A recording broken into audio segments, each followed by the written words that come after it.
Shenanigans.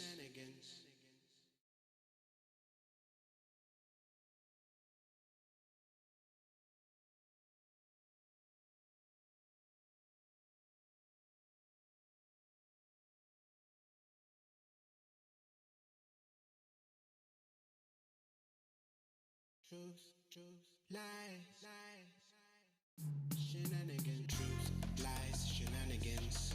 Truth, lies, shenanigans. Truth, lies, shenanigans. Truth, lies, shenanigans. Truth, lies, shenanigans. Truth, lies, shenanigans. Truth, lies, shenanigans. Truth, lies, shenanigans.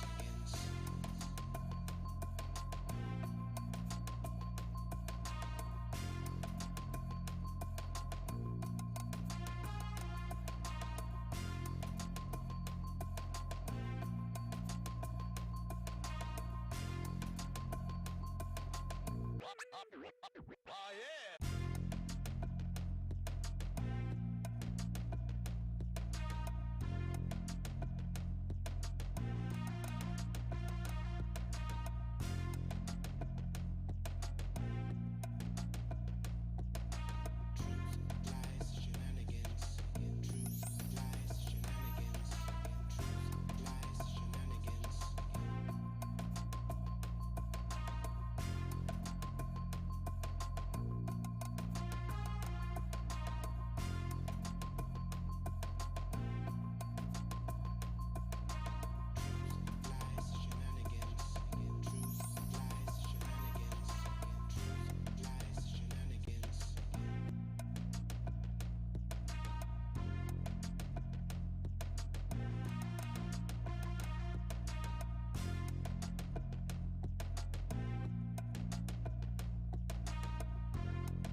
Shenanigans.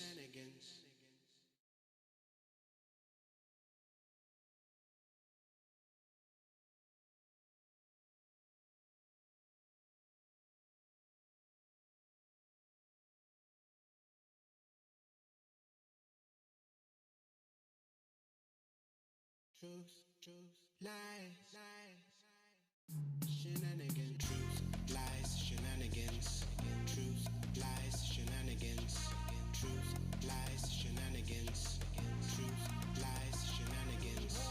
Truth, lies, shenanigans. Truth, lies, shenanigans.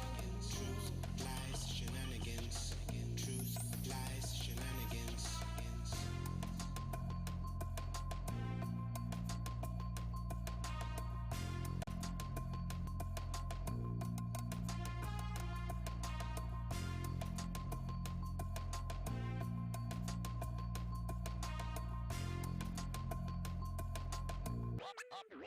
Oh yeah!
Shenanigans.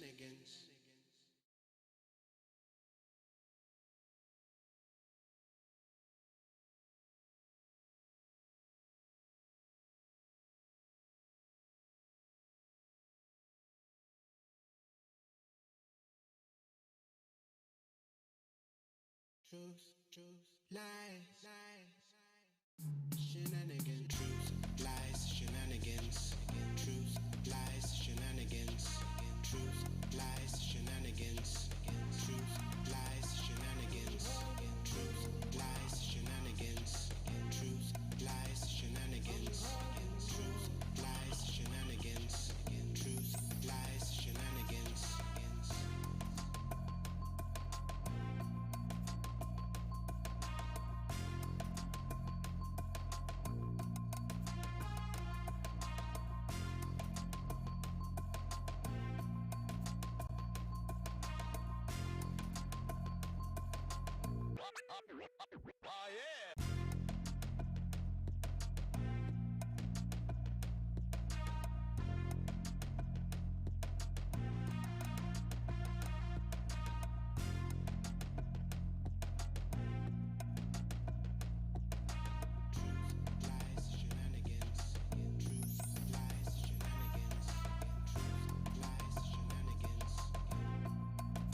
Shenanigans.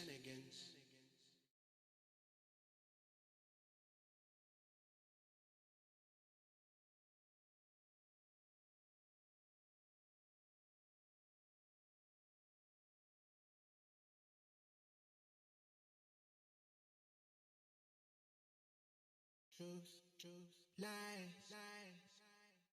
shenanigans. Truth, lies, shenanigans. Truth, lies, shenanigans. Truth, lies, shenanigans. Truth, lies, shenanigans. Truth, lies, shenanigans. Truth, lies, shenanigans.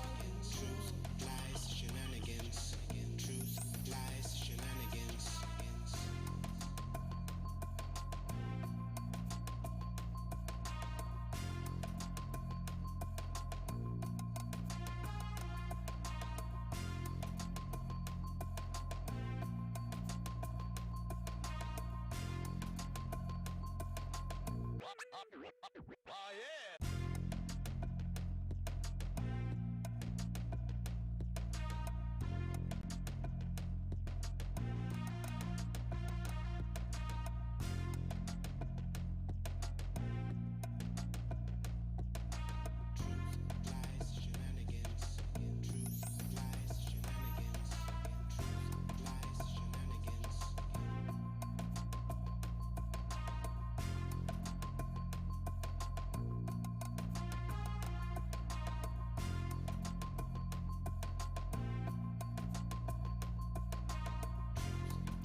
Hey friends, welcome to Truth, Lies, and Shenanigans, the live show for for Sunday, September 20th, 2020. My name is Neo, and I'll be trying to keep these guys in line. My co-host for today's show, we have Rob B. Hi, everyone. It's great to be here on a Sunday. We have we have Lizzie. Hello, everyone. Happy Sunday Fun Day. Maybe some of you are humping today, but it's Sunday, not Wednesday hump day, Sunday. And we have Jam today. We have come back from past Wednesday to direct your future. So we welcome you. All right. For our show today, we'll be talking Ruth Bader Ginsburg. We'll also be talking Trump, talking about slavery, and also we'll be talking about anti-maskers and a good punishment for them. All right. So, guys, I have a question for you. So 2020 has been pretty much terrible, right? So, yeah, Dumpster fire. Yeah, I'm completely fed up with it. I keep thinking the bad news has stopped, but it, it it literally just keeps going one after the other, right back to back. So, you know, even there are days when we're trying to keep lighthearted shows, but we just can't. So, are we going to catch any breaks this year? I mean, any breaks at all? Cam, what do you think? November 3rd. Are Oh, we good going to answer. catch a break? Are we going to Good catch a break November 3rd? November 3rd. That is our break. You make it, or you let the world happen. And I'm in make it mode at the moment. I don't know about y'all. But that's the end of my 2020 is November 3rd. So Yeah. Let's hope so. What do you think, Rob B? Well, my birthday is a week after that, so I hope it doesn't end after that. I'd like to celebrate that, but yeah, there has been an inordinate amount of bad news and stuff that kicks you down, but there has been a lot of good stuff happening behind the scenes that we've lost focus on, and it's maybe it's important to have that refocus every now and then. But politically, yeah, it's not going well south of the border, and it just keeps getting worse. And Lizzie, what do you think? Are we going to catch some break? I think, for me personally, I'm going to catch a break on my favorite day of the year, October 31st, Halloween. It's my dad's birthday. So if he were still with us, he would have been 100 years old this year. But think of it this way. 100. Wow. Yeah, my dad was old when I was born, y'all. But think of it this way. This Halloween, we get a chance to scare all of those Trumpsters out there before he gets kicked out of office. So I'm going to be calling on the soul of Michael Myers and Freddy Krueger and Jason to come out and do Fright Night, Saturday, October 31st. Whoop, whoop, whoop. And what is important about two of those guys is they remembered to wear their masks. Damn, good one, Jam. Good call, Jam. All right. So remember, our show is live everywhere: YouTube, Facebook, Periscope, Twitter, at TLS Live Show. And you can also watch us at truthliveshenanigans.com. And if you love our show, please get the word out. Take a minute. Invite a couple of your friends to the show if you think they'd enjoy it, and mention them in the comments section. So we should have a really good show today, so they should really enjoy that. Of course, we love it when you. Go ahead. I was just gonna say, every time on Twitter, every time I retweet something or tweet something about Donald Trump, I tag him. I at Donald Trump. So maybe he will, tweet us one of these days and get the dialogue going. Oh, seriously? You tag Donald? I tag Donald. Remember, vote for the next Democrat, DT. Vote for the next Democrat. Right there. Maybe you'll change his mind. Do the country a favor. All right, cool. So let me tell you what Truth Lies Shenanigans is all about. We'll be sharing our truths and opinions with you, calling out the lies, and pointing out those crazy shenanigans going on. But most importantly on this show, we try to have fun with shenanigans of our own. But we do have one rule. There's no cussing on the show. If you get caught cussing, there's a $10 penalty. And if you're caught cussing 3 times in the same show, you will be writing a love letter to dear Trump. He wrote me beautiful letters. And they're great letters. We fell in love. You'll be writing some great letters just like Kim Jong-un. So if I wrote Trump a letter and I said, "Dear Donald Trump, you cannot grab me by the pussy." Is pussy in that sense a curse word? I mean, because I'm quoting him. So, Julius, I will let you answer that question. Because she's already said it. She's already said it twice. I'm looking for Julius. I only see Jam though. Let's see. So I would say that is a great question that should have been asked offline. 2 violations. Agreed. Drink deeper, Liz. One more. I'm quoting the POTUS. I'm quoting the POTUS. All right. So I guess we'll just go with that.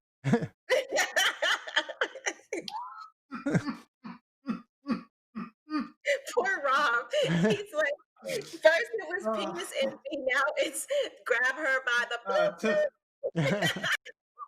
It's a victory. You grab them where you can. All right. Let's go ahead. Let's go ahead and get into the show, guys. A lot of shenanigans going on already. All right. So before we get into hot topics, we do have a serious topic to talk about. We have to talk about the notorious RBG. Supreme Court Justice Ruth Bader Ginsburg died on Friday due to complications of metastatic pancreatic cancer at the age of 87. Ginsburg was appointed in 1993 by President Bill Clinton and has been serving as the most senior member of the court's liberal wing, consistently delivering progressive votes on the most divisive social issues of the day, including abortion rights, same-sex marriage, voting rights, immigration, healthcare, and affirmative action. This is definitely a sad time for America, but let's start out first by remembering Justice Ginsburg.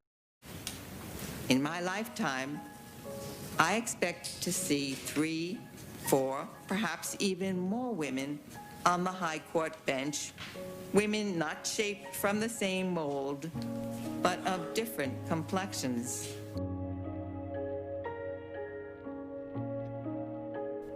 Notorious B.I.G.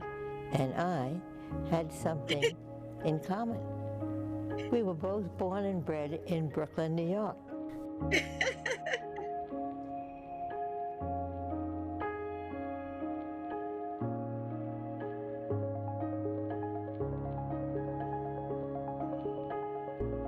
I, Ruth Bader Ginsburg, do solemnly swear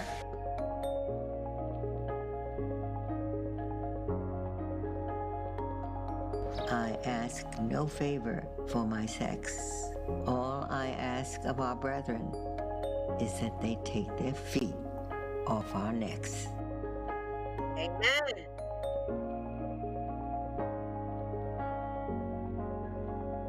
serving on this court is the highest honor, the most awesome trust that can be placed in a judge.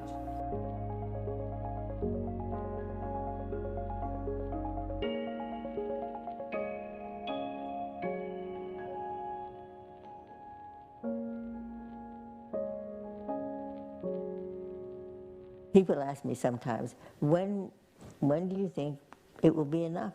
When will there be enough women on the court? And my answer is, when there are 9.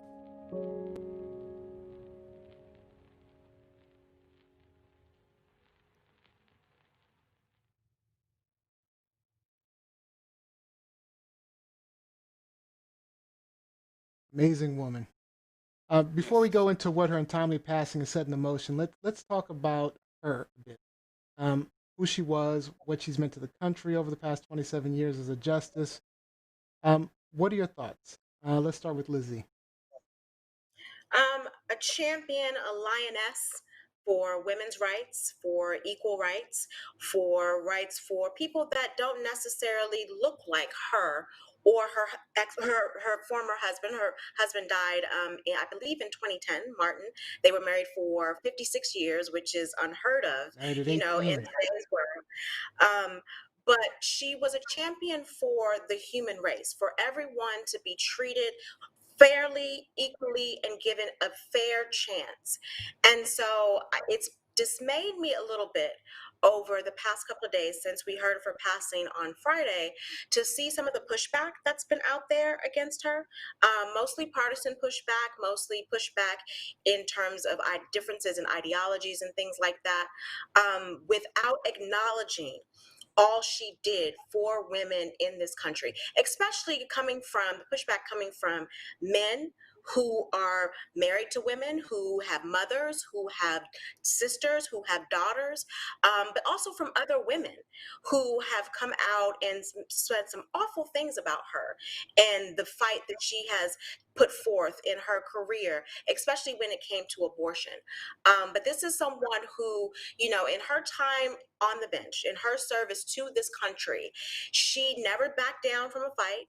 She always spoke her mind, and she always challenged her male counterparts to see her and treat her as an equal. And as a woman, I admire that. As a woman who, fought for years, or who worked for years along men in a male dominated career as a sports journalist, it's something that I was constantly fighting, something that I was constantly thinking about. So it was always great to see that there was at least one person on the Supreme Court who had my back. Not you, Clarence Thomas, but RBG. Nice, Thomas, please. Bobby, what are your thoughts on RBG? Well, they're going to be limited thoughts because it's not necessarily an arena that I know a lot about. But just from what I do know of her, she was very progressive in her rulings that supported a variety of human rights issues, like you said, Neo, that are very divisive in the United States of America, where she was looking for the well-being of the overall citizenry rather than serving an agenda, which I think is admirable when you're given that responsibility, that duty at that level that she has. and from what I understand, this is going to be a considerable loss moving forward, just with some of the laws that you're wanting to push or fight against. So And for it those is. that I'm sorry, for those that don't know Rob B is Canadian. I Blame am Canada. Canadian. Blame Canada. Go ahead. Sorry to cut you off. No, and that's pretty much it for me, Neil. Because like I said, I've seen some of her portrayals in the media. I know that she was beloved by several entertainers, and anytime that she was when they did parody, it was never disrespectful or disdainful. It was funny, Yeah. and that's usually a pretty good mark of what kind of leader you are at that point. Yeah. Yeah. I can't say my early, like, until post college, there was no impression of Ruth Bader Ginsburg. It wasn't until I became a grown up and had to really plug into the world that her significance began to have prominence. Because as at least as I became a more mature person, and you begin to really pay attention to the politics of the world and what's going on, and not just who's saying what, but who has an effect somewhere, I knew that even if I disagreed with the Supreme Court decision, there were only 2 or 3 people I even wanted to hear from. And she was always the person on that list because her intelligence and her eloquence and her message was such that it was something you needed to understand, because she not only had a good grasp of the law, but she had a better grasp of the world and what it meant, what it means to me at least, to be a compassionate, uh, not necessarily liberal, but a compassionate person who looks at politics as something that is supposed to benefit the country. Yeah. There you go. Yeah. For me, I mean, she's, I wasn't, I never really considered the Supreme Court as a significant entity until, maybe like James said, until I was older. And the only one I knew or really cared about was Ruth Bader Ginsburg. Of course, I knew about Clarence Thomas because I didn't really like him. Um, but other than that, Ruth Bader Ginsburg, I mean, I actually hadn't seen the movie yet, but I've been wanting to see the movie um, about her life. Um, but I mean, she just seemed like an amazing woman. Even just doing these clips and putting together this production, I learned a lot about her. I mean, she really stood up for the people, for minorities, for people who were underserved, undervalued in this country. And that was what was important and what was needed at the time that she came in. So we owe her a lot of gratitude. Um, Now, her death occurring less than 7 weeks before the election has set into motion a series of political battles to come. Um, Now, just about 2 hours after her death was announced, and Lizzie alluded to this, uh, and before even fully acknowledging her loss, um, Senate Majority Leader Mitch McConnell on Friday evening. I think you mispronounced it. It doesn't begin with an M. It begins with a B. I'm sorry. Go ahead. I'm sorry. What word is that? I don't know what you're saying. It's Mitch McConnell. Mitch McConnell. Point Rob B. His first one, actually. But he said President Trump's nominee to replace her will receive a vote on the Senate floor. This was after it was reported that her most fervent dying wish is that she will not be replaced until a new president is installed. Trump has since said he would replace her with a female justice, kind of taking a page from Biden's book. But also, he says he plans to nominate her prior to the next presidential debate. What are you guys' thoughts on the battle that's brewing? And obviously, this does help Republicans in that they likely get another conservative on the Supreme Court. But does it help? Who does it help most leading into the election? Let's start with Jam. Oh, well, let's see. I think it helps the put more fire under an already fired up Democratic base. I'll start with that statement. I think it also helps in some ways for whatever political action is going to occur if Biden is in office afterwards, Mhm. because by Itch McConnell not declaring, like pushing, holding back the nomination during Obama's term, and then pushing this one through. And by the way, it would be the shortest time period. 69 days is the shortest period they've ever taken to affirm a justice, and this one would be, it already falls in shorter than that. So to confirm a justice. So I think those two occurrences alone are going to push they raise the bar, especially for Democrats again, so that whatever comes out of this will make will be that much more strong and structured of a response, um, in in a liberal manner. Okay, Lizzie. Um, I hope that people are paying attention once again, even though we know they probably aren't, because here on September 20th, I think the majority of people in this country who are going to vote on November 3rd already know who they're going to vote for. But for those people who are still, vacillating between the candidates, I hope they pay attention to the conversations that the Republicans and the conservatives and the efforts that they're trying to put forth now. There is no reason why, under any circumstance, you should ram or you should rush a Supreme Court nomination. There's no reason. There's no sense of urgency. There's no pressing issue that deems it urgent that you need to make this vote, that you need to put forth this nomination now, especially since we have proof that when Obama was in office, that you took the opposite approach. They did everything they could to say, we should not nominate. I think it was after Scalia died, if I'm not mistaken. I could be wrong. But they did everything they could to say that in a presidential election year, there should be no nomination put forth.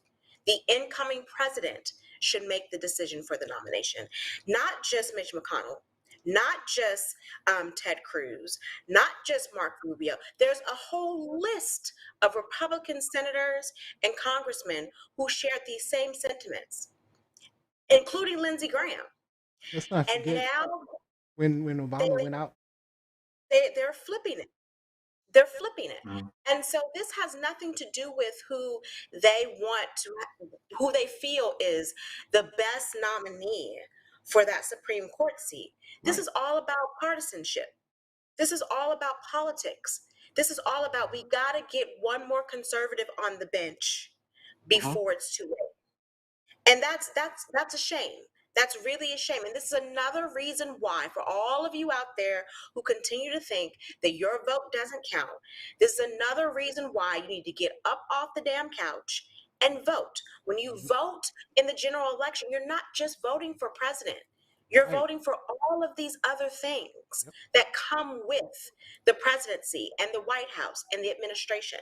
And so once this conversation started on Friday, my pressure went up. I started crying. I'm just like, we are about to flip this government even more so than it was already flipped. It's about to get really ugly. On the flip side of that, I was kind of sad that this wasn't the summer where I was teaching a politics class, because this would be a great civics lesson. Because I had to look up what the rules were, what we can and cannot do, how long they have to get a nominee, and we still have to go through the nomination process. Like, whomever the nominee is, they still have to sit before Congress and answer a whole bunch of questions. There have already been a few senators who have said that they will not vote. They will Susan not Allen. support a nominee until after the inauguration. And I think it's only fair. We're not asking for anything out of the ordinary. We're asking you to be fair. And they couldn't even do that while the woman's body was still warm. Body wasn't even cold yet. That's the thing that pissed Still me off. 2 hours after, I mean, Right. seriously, Crazy. 2 hours after they made the announcement, It's ridiculous. It's you made it ridiculous. political immediately, and they didn't even acknowledge, her as a person.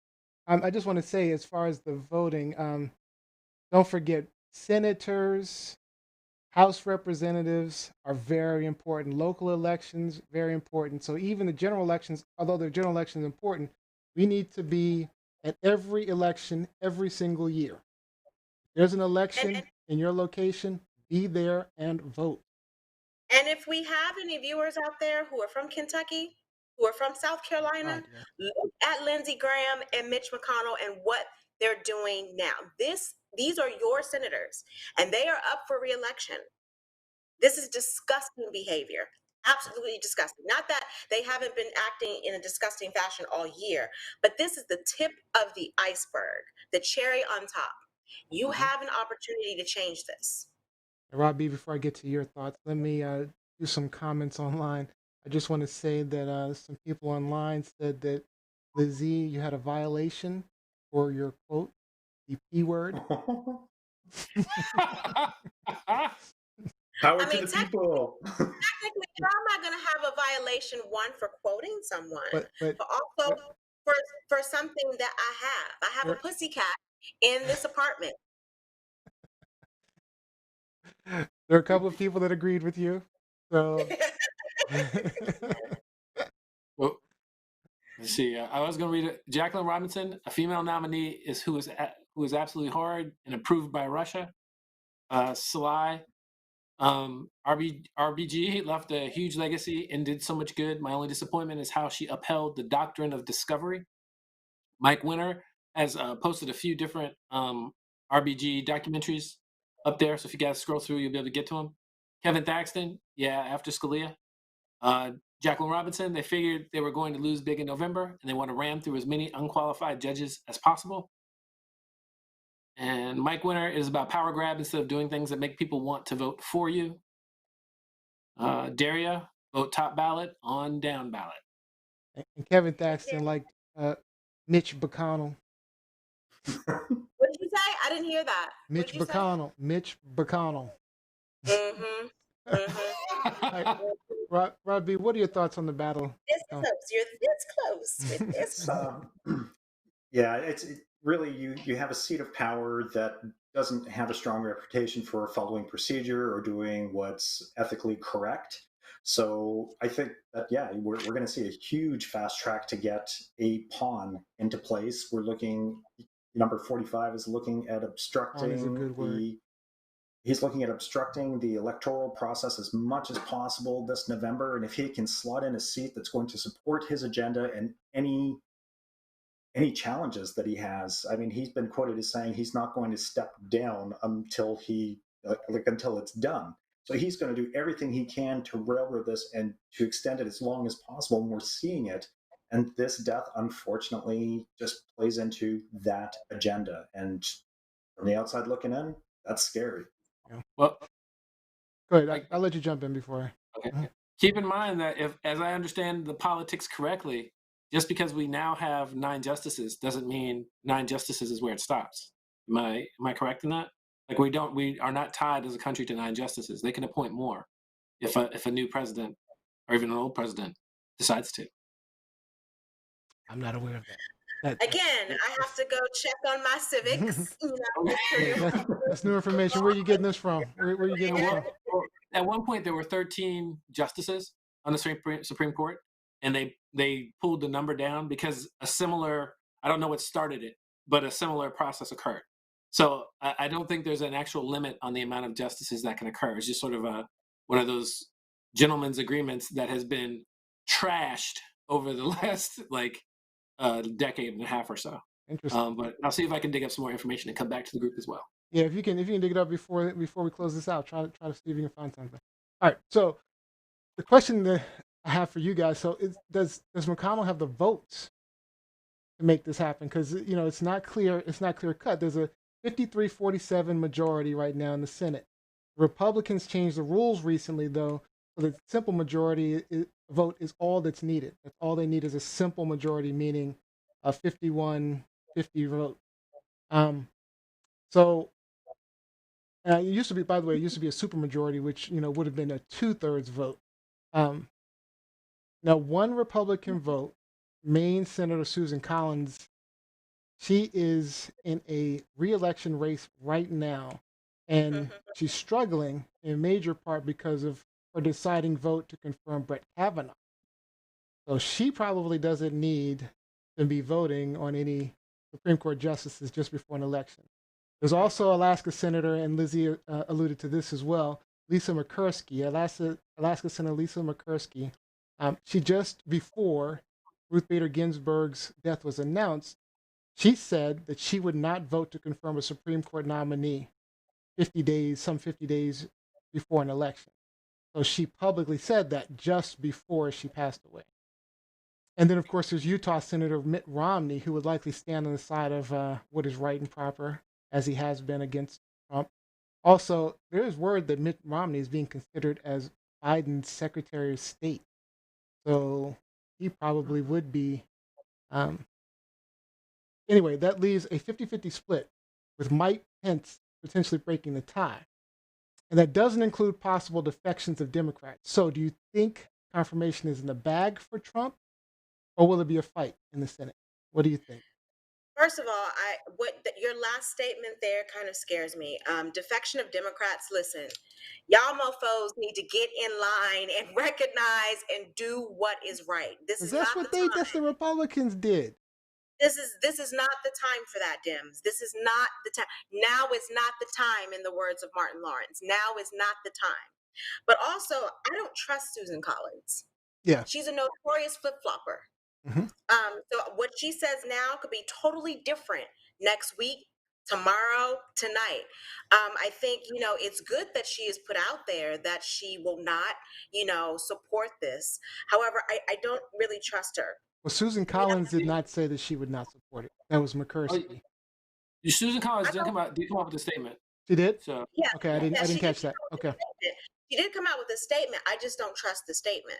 Oh no, yeah, she did it, like I say, with Kavanaugh.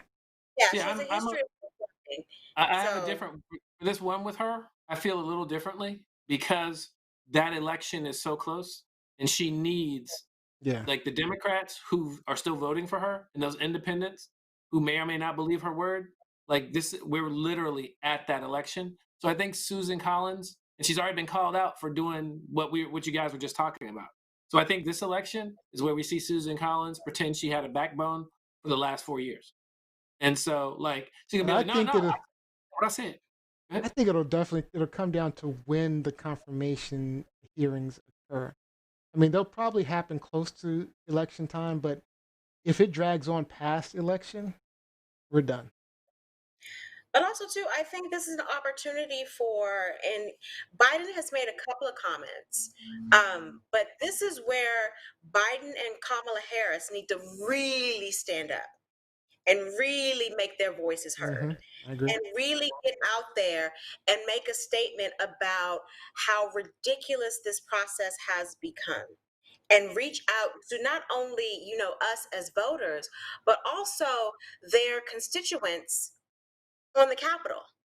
Like, you need to start talking to people and get them to understand. We're not telling you to vote anyway or not. We're telling you to be fair. We're asking you to be fair about the process. And if you can't be fair about the process now, we're going to remember this sugar honey iced tea. Because I'm not saying the word. We're going to remember this. We're going to remember this. I'm sorry. Actually, I didn't mean to play it that quick. But you played it on purpose. I was planning to play it on purpose. It just played automatically without because I saw Mike Winter's comment. But no, I honestly, I think that even though there have been a lot of people, conservatives, a lot of people on the Republican side who have agreed with Mitch McConnell and Lindsey Graham over the weekend, there have been a lot of people who have been appalled about the timing.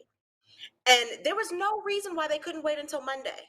No reason. 2 hours after they announced that the woman had passed away. 2 hours. So we see where your mind is right now. There's no compassion. There's no empathy. There's no humanity with these people. Yep. There was no reason why they couldn't wait till Monday. I'm going to let Rob B get in real quick. Yeah, I'm going to let you talk in a second. It's, I think it's going to be ugly. And I certainly hope that people will forget the partisan politics and simply vote with their conscience, do what's right for the American people at large. It's not been the way that it's been, but I can hope. Rob, I just want you to know, I'm hoping for somebody to drive up a Porsche and drop the keys in front of my door. I don't know how I feel about that answer, Rob. The border's closed. I'm sorry, I can't deliver. So real quick, to answer the earlier question, at one point there were 13. The Congress is responsible for voting for the limits of Supreme Court justices. Currently, it is at 9. It came down from 10 not too long ago, and it was up from 7 at one point when things got out of control when they were trying to stop another president from appointing too many justices right before they were on their way out of office. So right now we are at 9, but if it becomes a democratically controlled Senate and the House stays democratically controlled, there might be another reason to vote. Vote. I have a question, and this is for Rob. Again, I'm always curious as to what the impression is outside of the United States.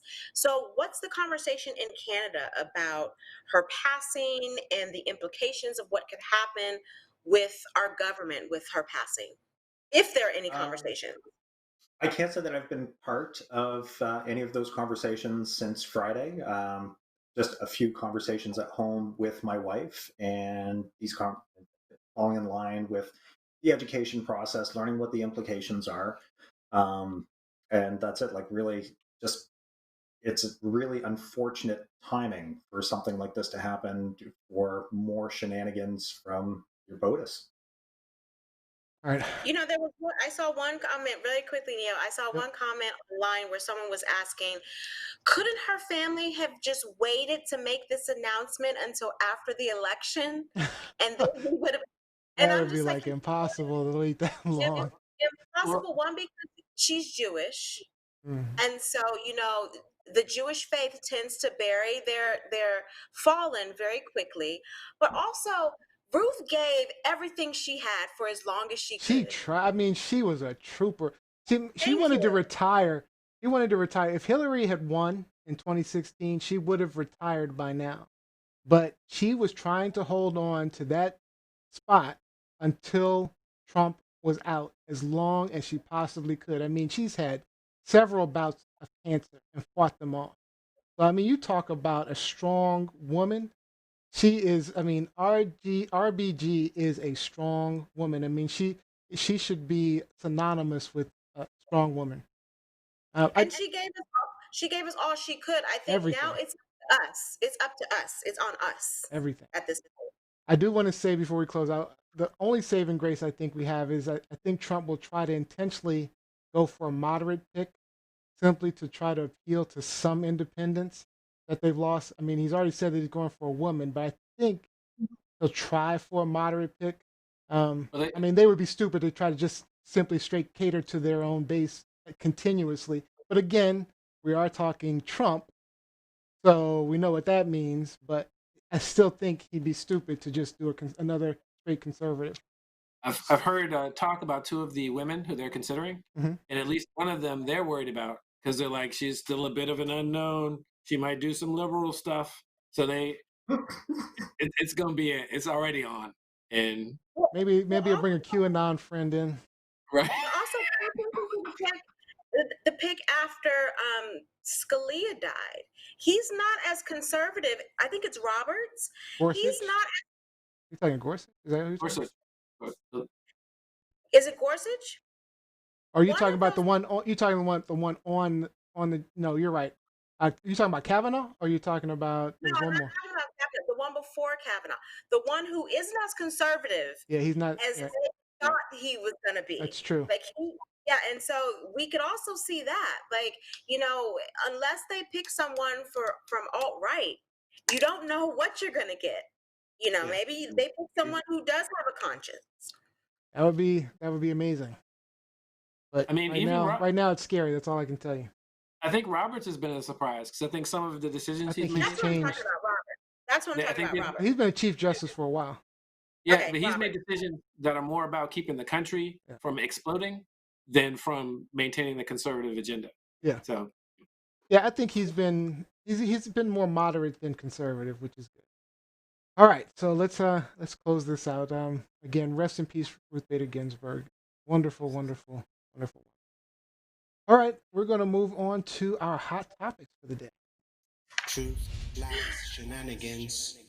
All right, the way our hot topics works, each host comes up with a topic of the news they want to discuss. They tell us about their hot topic, ask a question, and we'll start our timer. And our host will then discuss it. Once time is up, we'll see our Genji dancing to our theme song, and he'll let us know time is up. And we'll move on to the next host and their topic and talk about whatever they want. I'm tapping into the East energy.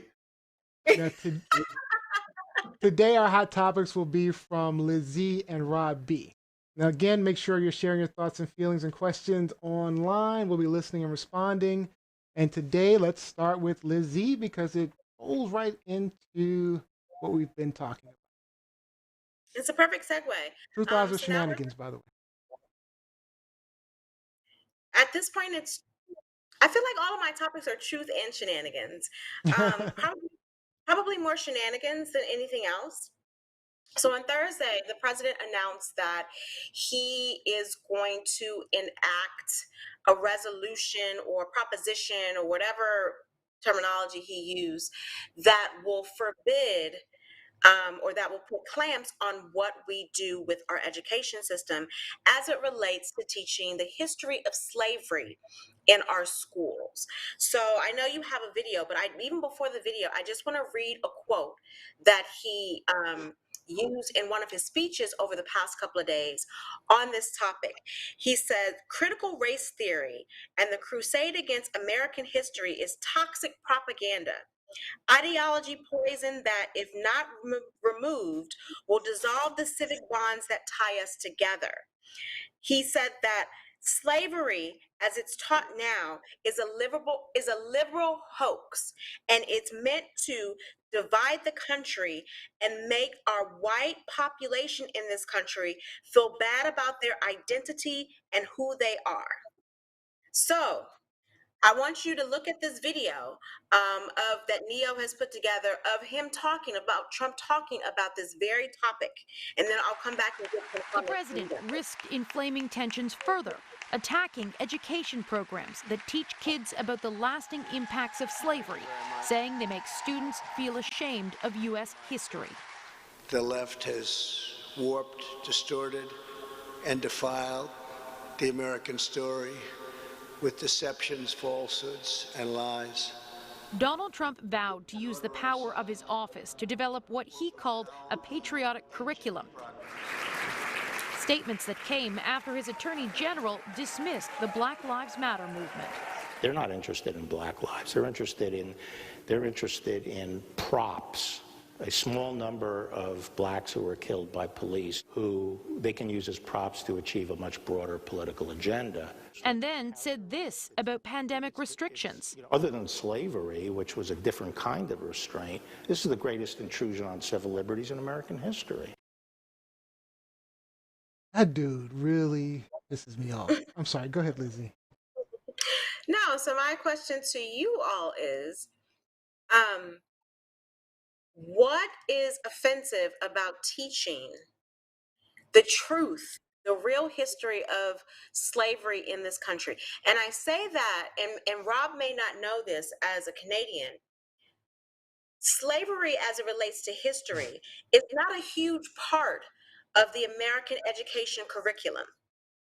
It's not something that the entire scope of what happened in slavery and the ill effects of slavery after, the subsequent effects of slavery, is not something that is really taught a lot in the American public school system, first grade through 12th grade. Case in point, Neo, Jim, and I went to Woodrow Wilson High School. Never once were we taught at Wilson that Woodrow Wilson was a racist. Intense racist. One of the best. One of the best. want to support a supporter of the KKK. We were never taught that. And so now there is a movement in Washington, D.C. to get the school renamed. But at a little bit, a part of me feels like a fool because I'm always hyping Agreed. up, you know, I went to Wilson, Uh-huh. not knowing when I was 14, 15, 16, Totally agree who with you. this actual president was. Hmm. Right. And so my question to you all is, what is the problem with teaching the truth about our country? Why is he so afraid of that? I mean, they Jan- it's Oh, Neo? it's what they call white guilt. I mean, they don't want to the more they don't want to feel denigrated in any way. So I mean, it's all about the superiority of people, you know. So if you if you feel superior, anyone who challenges that superiority, right? Even if it's as a race or in any way, in this case, it's race. Um, anyone who challenges that superiority is a threat to you, right? Because they make you feel inferior because of what the race did. Um, so the reality of it is we have to be honest. I mean, we're taught all the time about the Civil War. We're taught all about time about the Revolutionary War. All of that wasn't positive and good. You know, I Holocaust? mean, Holocaust. I mean, it's not good. But the thing is, we have to know these things because you have to be able to do different. If you don't know the bad or the wrongs of the past, then you can't be better in the future. So, I mean, but it really is about superiority and maintaining that sense of superiority within their group of people. You said Jam was next. Um, where can I begin with this one? One of the things I'm gonna walk through some real quick DC history. Like I, one of the best, sort of one of the best junior high schools to go to wasn't, I hate to say, the one up there beside Wilson, but it was Jefferson. And the reason why was because their teachers were allowed to explore much more deeply into the ideas of slavery because that was the more of the community they were in. So I found that being one of the students coming out of there, like we had an outlook on the effect of people of color as it affected like America, like I did not encounter in many other students. And so like we spent time on like there's a movie called Ethnic Notions. If you guys have a chance to look at it, and it's all about the image of people of color in the media up to about the 90s. But stuff like that was stuff you're never exposed to, even at Wilson, where we were in the international studies program that was all International about right, which was all about studying like any issues that like any other culture would have with race a little bit. But when you touch on America, oh, see, now America is nice and pristine. We wear the white outfit. We got the cowboy hat. Like there's a whole image that he's hearkening back to. What I like the most, what I like about what he said though is he is trying to institute a curriculum. You guys remember the last curriculum they tried to institute? Do you remember how many states were at war about changing their curriculum? He ain't gonna get dip done.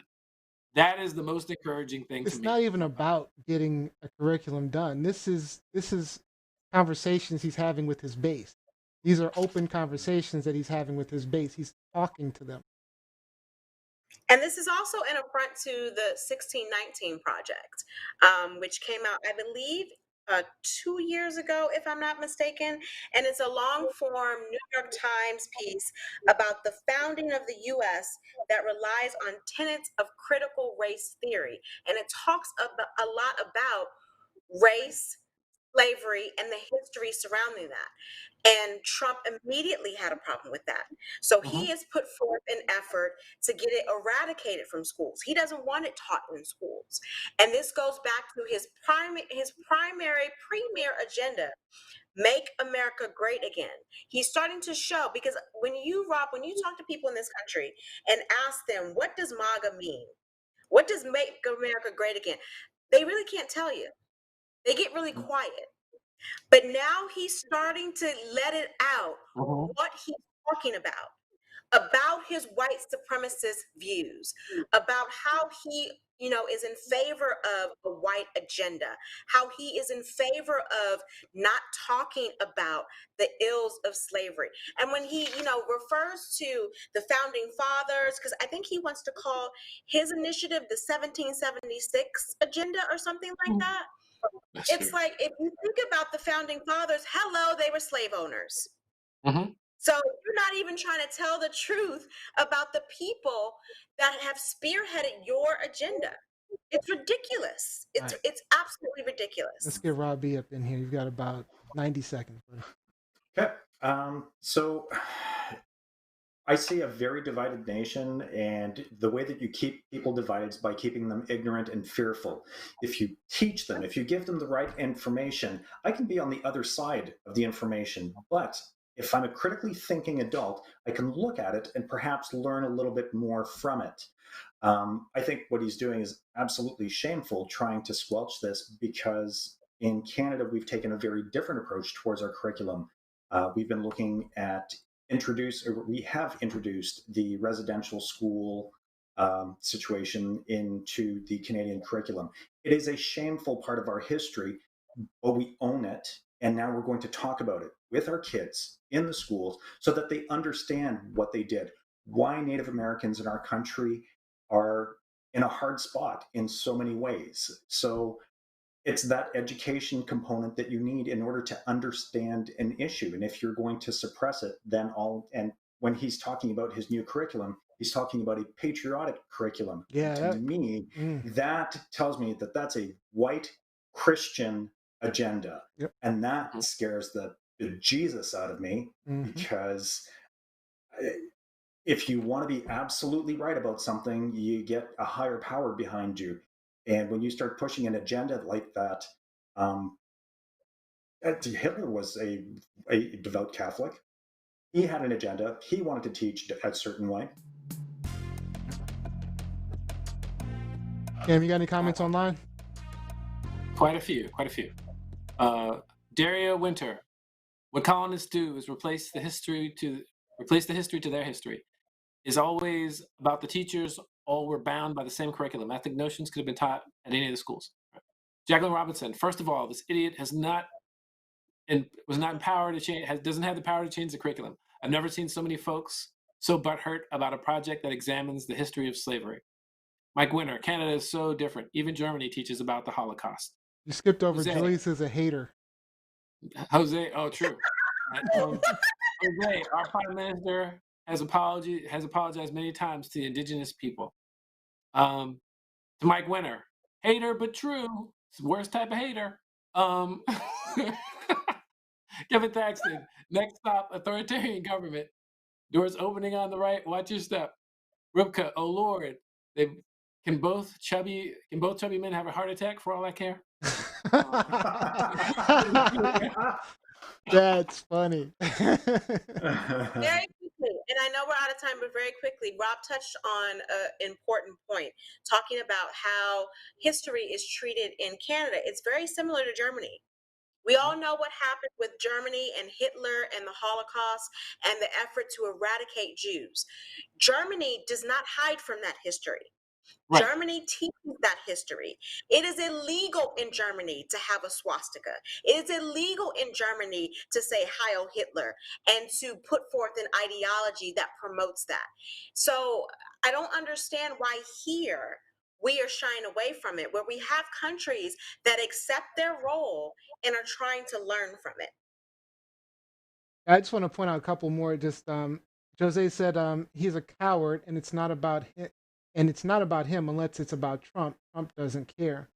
Lisa Cocaine said, the same issue occurs in Canada. We are not taught the truth about how indigenous people were treated by settlers and how the system was created with racism built into its foundation.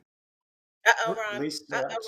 Lisa is a coworker of mine, and she's absolutely correct. When I went through the school system, I didn't learn jack about it. So the introduction of the residential schools is a new addition to the curriculum. And I absolutely applaud the government for making that change, because had I been taught that information as a child, it would have greatly impacted my development as a young adult. It would have changed a lot of interactions over the course of my lifetime because I had ideas that were inherited socially from my community, not factual.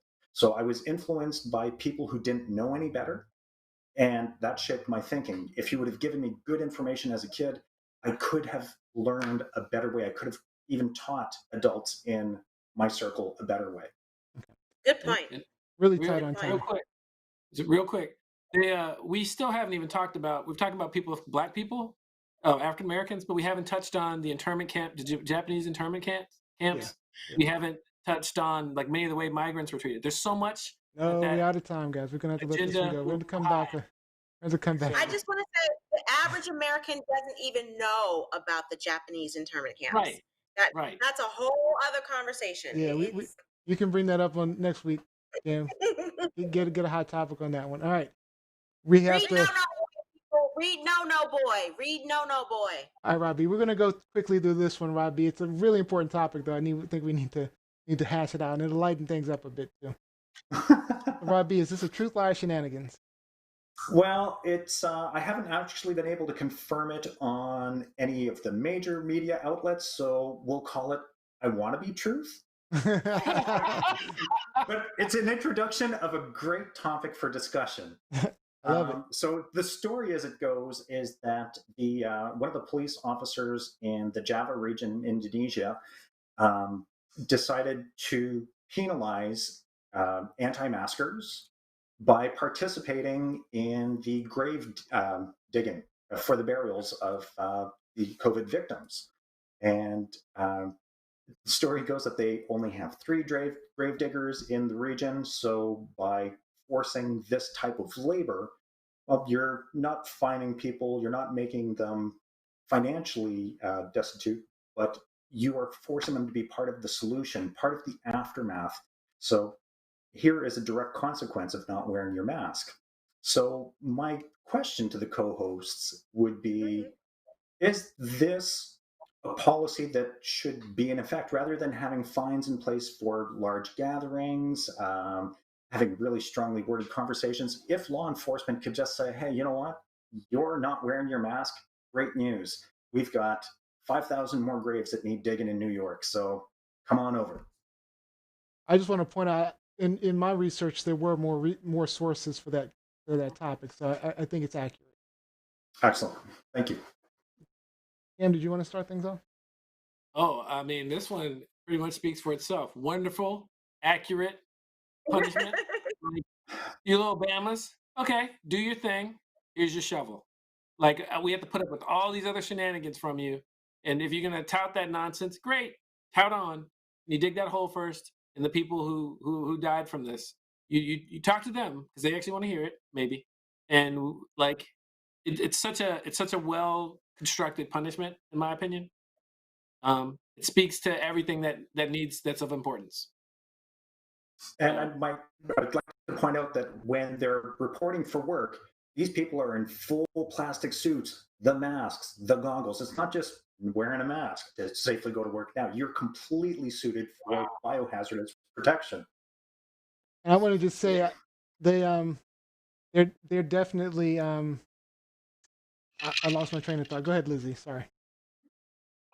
Do you guys remember the late comedian Robin Harris? Bebe's Kids back in the day? Do you remember there was a part of his joke spiel where if someone got arrested for something and someone committed a crime, didn't matter the crime, it was immediate life. Life. That's how I feel about it. You don't wear a mask, life. If not life, exile. Like, I think this is a good idea. I think this is a starting point. However, we need to start getting serious with these people who are putting other lives at risk. And so, yeah, first offense, Rob, you get out there and you dig a grave. You dig a grave. Second offense, especially for people, who are old enough to know better or who are posting videos about how they refuse to wear a mask, who are being aggressive with not wearing a mask and threatening people. Not only are you digging a grave, but after that grave is dug, life. life in prison. That's how I think we should deal with it at this point. Yeah, I think it was last week we had the conversation about. Yeah, I think it was Z who talked about anti-maskers having to pay a fine in New York of $50. Yeah. And $50, yeah. yeah, we were talking about, and Lizzie was like, no, $200, and or I don't know what you're some ridiculous amount. But I mean, I will say in Indonesia, it is from what I was reading was one of the worst hit countries in Southeast Asia. So they felt that they needed to do something to take care of those anti-maskers. I think it's a great idea. I mean, there needs to be some punishment. I mean, I think there should be some punishment when you know you're basically the cause of potentially the cause of hundreds of thousands or thousands of deaths. There needs to be punishment for that. I mean, it's just like murder in this in most countries. I don't see why they get to wear masks and stuff. That's what I don't understand. Like, why do you get the mask up all of a sudden? No. If you have to put in a full day of labor while wearing a mask and you haven't dropped dead from oxygen deprivation or any breathing complications, then you know that you can wear the darn thing every day so that you don't have to go through that kind of it. I think it's good for them too because they're seeing the consequences of not wearing the mask. So we see the consequences in the media. They're living. Right, they're right, exactly. Right. So it's actually there. They're actually, yeah, and so that and then they can if they're seeing who's dying and maybe they'll fear for their own families. Some sense of empathy is kind of necessary in these situations. I think that's a good way to try to teach it. You have any comments online, Jim? Oh, all right, all ready to be feisty. So. You can be feisty. You got some more to say? No, not really. I just think that maybe the first time they get the mask, if they get a second offense, no mask. They already know. So anyway, Kevin Thaxton. Actually, I'll go to the next one. That was the last one. Jackham Robinson. It's like Scared Straight for anti-maskers. Jose, we're playing. So true. Kevin, Southern whites will take the physical challenge instead of comply. The physical challenge. Dig that hole when you catch the Rona. You cannot go to the hospital. So, Rubka, hey, did they have to wear masks while digging the graves? Anti-maskers should dig their own graves too. Jump in early. Oh, see? Oh, she's vicious. All right, okay. Don't wear a mask. I don't care, but stay away from me and don't shame me or others for wearing a mask. Erica, hi, Grandpa and friends. Daria, lost. Jose, Jam, agreed. And Mike Winter, oh, Grandpa. Let's see, we got I think Jose, I think it should be like that everywhere. Last run, Rubka. The mask has even become a sign of solidarity. It's like a salute to one another, showing respect and empathy. Love that. All right. That is it for our hot topics. Great job, guys. Good hot topics. Truth, lies, shenanigans. All right. So let's go ahead and move on straight to our Shenanigans game show. Right. The cheating game. Yep, this should be fun for you. Cheating game. On Sundays too, Liz? Oh my God. On the Sabbath. On the Lord's day. All right. Oh, now it's Sabbath. Oh, okay. I mean, I never said it wasn't. He didn't say it was a Sabbath. I just don't agree in the he that says with the Sabbath. We're going to have to have a religious show. We're going to have a religious show. Please, because, that was yesterday, technically. It was yesterday? Just saying. Technically, it is. All right, so let me explain the game. It looks like we might have a little glitch here, but let me explain what's going on. This is Guess 5, very similar Family Feud. I'll display, or I guess in this case I might have to read off the question, and you'll give me what you think is the most popular answer. We'll do 3 rounds, starting with Lizzie, going clockwise. For each round, we'll move on to the next contestant so that each of you will get to start a round.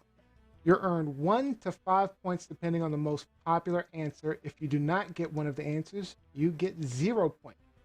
Person with the most points at the end of the game wins the game. I'm going to try to reset this really quickly before we start and see what happens. But I don't think it's going to work. All right. Yeah, it doesn't look like it's working. All right, so I'm just going to read it off, and you give me your answer. Hold on, I'm just going to remove this from the page. So it's out of the way. All right. So, Lizzie, we're starting with you. And Here are the rules. Okay, go ahead. all right, so all I'm going to do is I'm going to ask you a question, and you are going to give me what you think is the top answer. All right? So, name an animal without legs. Fish. All right. 4 points. That's number 2 answer. Good job. Rob B. Animal without legs. Animal without. 4 points. You got the score right, Jim? 4 points for yes. Lizzie. So it's 4, you said? 4 points for Lizzie. Yeah, snake. Snake. All right. Number 1 answer. Ding, ding, ding, ding. Noise. 5 points for Rob B. All right. Animal without legs, Jim. Slug. Well, I'll give you credit for snail. Snail, 3 points. All right. Yay! Close enough. Not quite the same thing, but close enough. It's like a snail, but homeless. Right. That's funny. Can I just say? Can I just ask for an amendment to this? Based on what we just did, Jam will never have an opportunity to get the top answer. No, he will. Yes, because now we're starting with me, and next round we're starting with Jam. Yep. Yeah. Clockwise. But what if She said she missed the rules. But if you give the top answer, Jam can't give it. I can't give it. Next round. The next round, he'll start. Jam starts the 3rd round, so he does have the opportunity to get the top answer. But if you're the last person in that round and someone has already given the top answer, the last person has no opportunity to give it. Oh, the most you can hope for is your 3 or 4 point question, or the 3 or 4 point answer. You could have picked the 1 point answer. You only get one shot, Eminem. You only get one shot. That doesn't make any sense. But again, cheaters. But let's go. Let's go. Okay, Rob B, you are starting. All right. What would the earth be better without? I'm glad I got an opportunity to pause for this one. Woo! Yeah, I know. I really had to pause there. I'm gonna go and say. And think about like Family Feud. So I mean, we're not. It's probably not going to be like political type stuff. I'm going to give you that a little. But I am going to say war. War. That's the third best answer. Yes, 3 points. 3 points. 3 points for Rob. Not 5, not 4. 3 points. So you guys have options to get the top question or the top answers. But if you had given the top, if you had given the top answer, then Jam and I would have been asked out. No. Lawyers. Jam. Lawyers. Oh, lawyers. No. That is a no. No. 0 points for Jam. Lizzie? Damn. Disease. I will give you credit for death. 4 points for Lizzie. Okay. I almost said people. I'll give you credit. Number 1 answer is pollution. Pollution, death, war, crime, mosquitoes. I agree with the mosquitoes.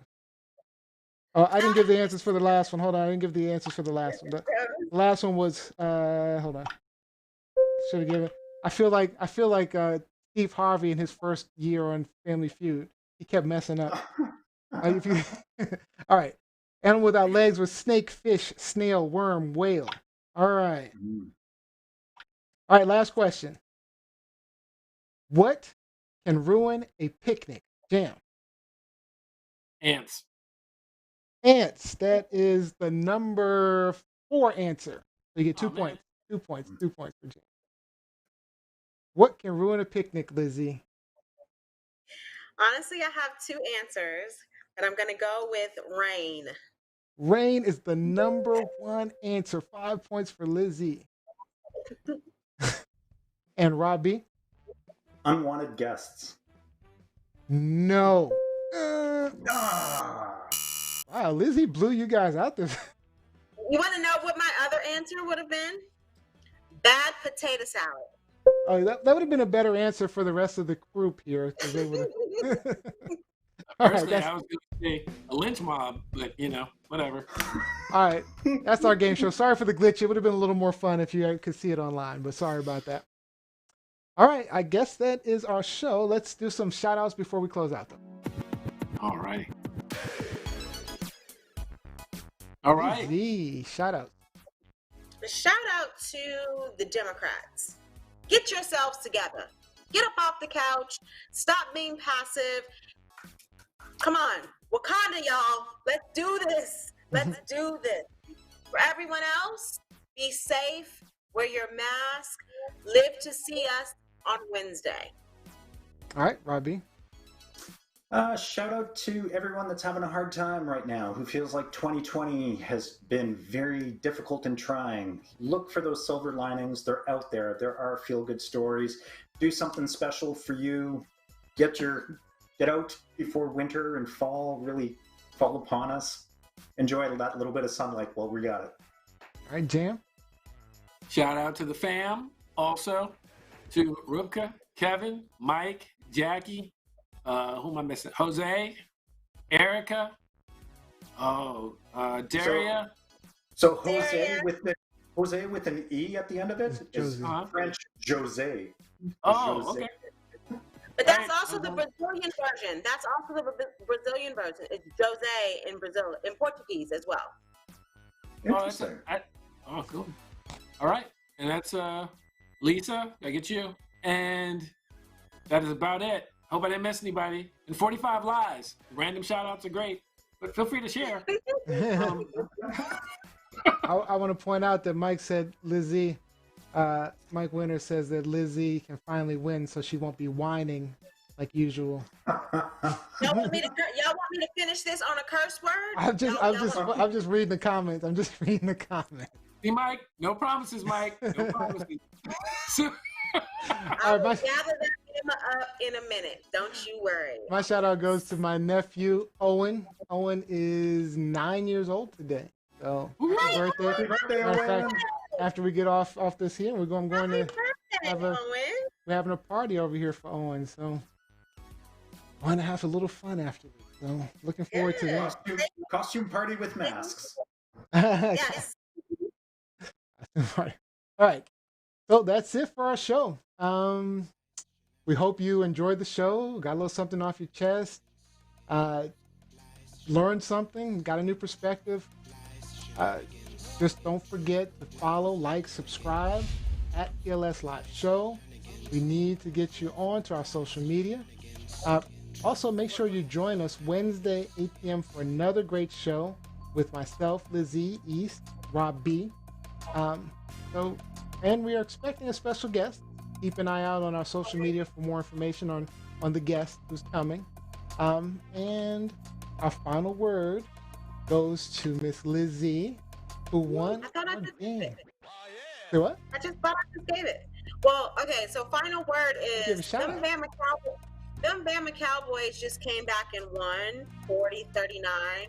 Washington football team, you guys are down 17-0. Get it together. Let's do this for the sake of not having a racist name. Let's go. Not having a racist name. All right. Have a good time, guys. See you Wednesday.